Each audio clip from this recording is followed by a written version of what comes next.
all those sectors that I mentioned, and it's an increase in the number of, or the amount of influence that we've had over last year on government policies and regulations.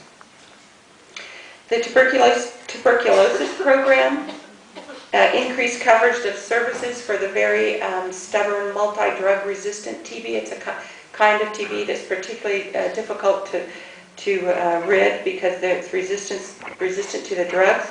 We reached over 280 million people in India last year alone. We had a 79% detection rate and an 87% cure rate.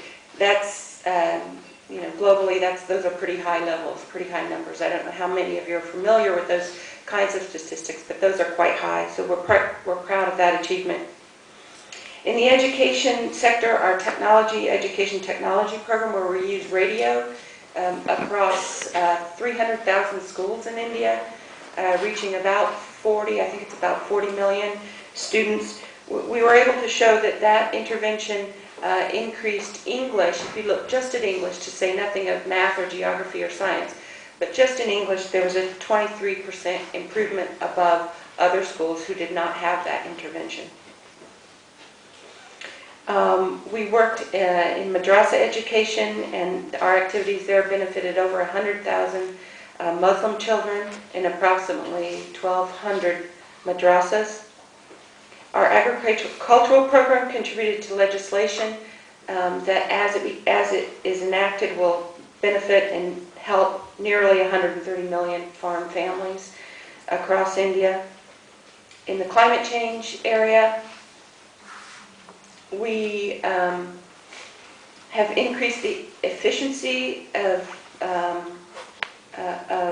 electricity distribution and reduced distribution losses, and it just demonstrated an energy savings of 105 metric tons of reduced carbon dioxide emissions in last year alone. That's an 11% increase over the previous year.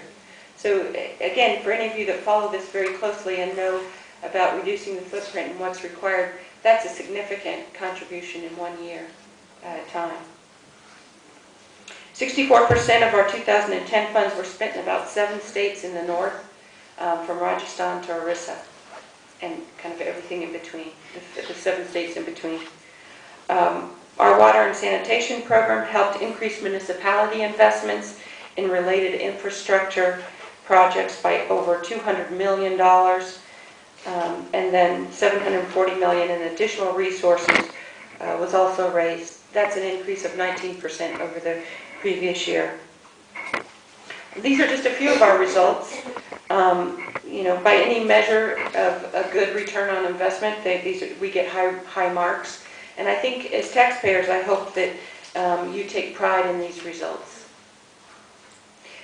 In a country where 1/3 of the people, 1/3 of the world's poor live in India, obviously there's more we can do.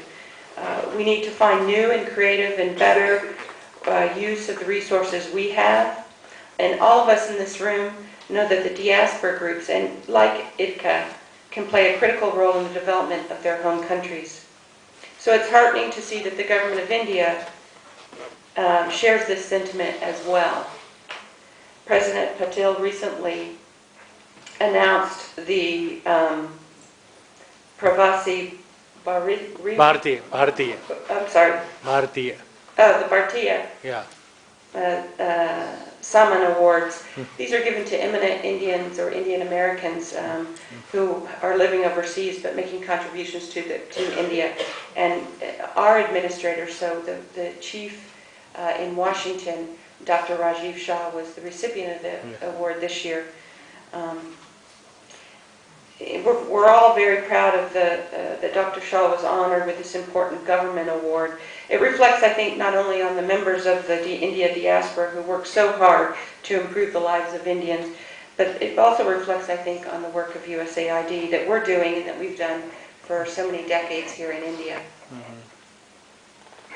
During her address, I thought it was interesting that the President pointed out that the India diaspora have become to be recognized as the knowledge diaspora, and that your skills and experience will be vital in India's efforts to forge inclusive growth or inclusive development, as we've heard this morning, for all its citizens. And we at USAID couldn't agree more with that. As I've said to this group before, our agency believes in the importance of engaging with the diaspora groups. We'd like to partner with ITCA, for example, and other diaspora groups. We want to leverage your economic and human resources to meet our collective and shared development objectives in India. The question is how. How best to partner? What means, what mechanisms? Diaspora engagement as a practice within USAID is in a relatively nascent stage, but it's beginning to take shape. There are a few developments that I'd just like to share with you today. In June 2010, Dr. Shah, the administrator, approved a strategic action plan on diaspora engagement, which outlines some of the agency's past initiatives as well as a roadmap for the Diaspora Network Alliance, which through USAID resources can engage with diaspora more effectively and to more effectively program in your home countries. The Diaspora Network Alliance is referring to remittances. It's referring to philanthropy, volunteerism, to direct investment. Many diaspora and diaspora group invest directly in projects in their home country. Capital markets like bonds and equity, tourism, trade, and advocacy. So this is an action plan that looks at how do we engage diaspora groups in the U.S. and elsewhere, for that matter, to make significant contribution to the development of the country. As an integral part of the global engagement in foreign policy, USAID's approach to diaspora and development will be governed by 4 overarching principles. First, just simply explaining our development strategies to diaspora groups. USAID will pay increased attention to describing bilateral assistance to diaspora groups and seeking transparent ways to partner with diaspora groups in development. I would note, for example, for the first time ever, we put on our website our bilateral, or at least the gist of our bilateral agreements with the government of India. I don't think we've ever done that before. So if you go on our website, you can actually read in detail what our formal agreements are with the government of India and what our goals are and our targets and so on and so forth. And what sub-areas of the areas that I've listed, what sub-areas we're working in. The second principle is including diaspora input in development strategies. AID has been a little bit hit and miss in this in general with groups outside of the government. We're really focused on reaching out and drawing in all the good ideas and thoughts and tactical thinking that we can.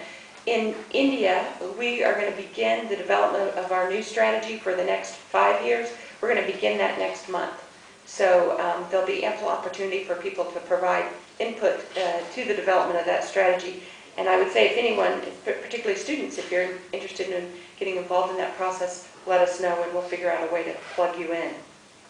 The third is leveraging diaspora economic resources, as I mentioned earlier, for the home country development objectives.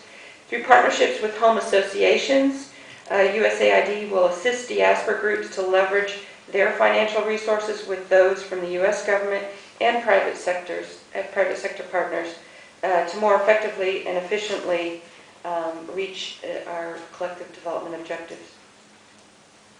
Leveraging diaspora human resources for the home country. I've gotten a lot of ideas from a lot of diaspora groups about how can,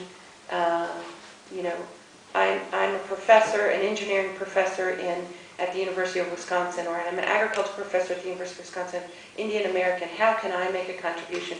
We are thinking about that almost on a daily basis inside AID and looking for ways to capitalize on that interest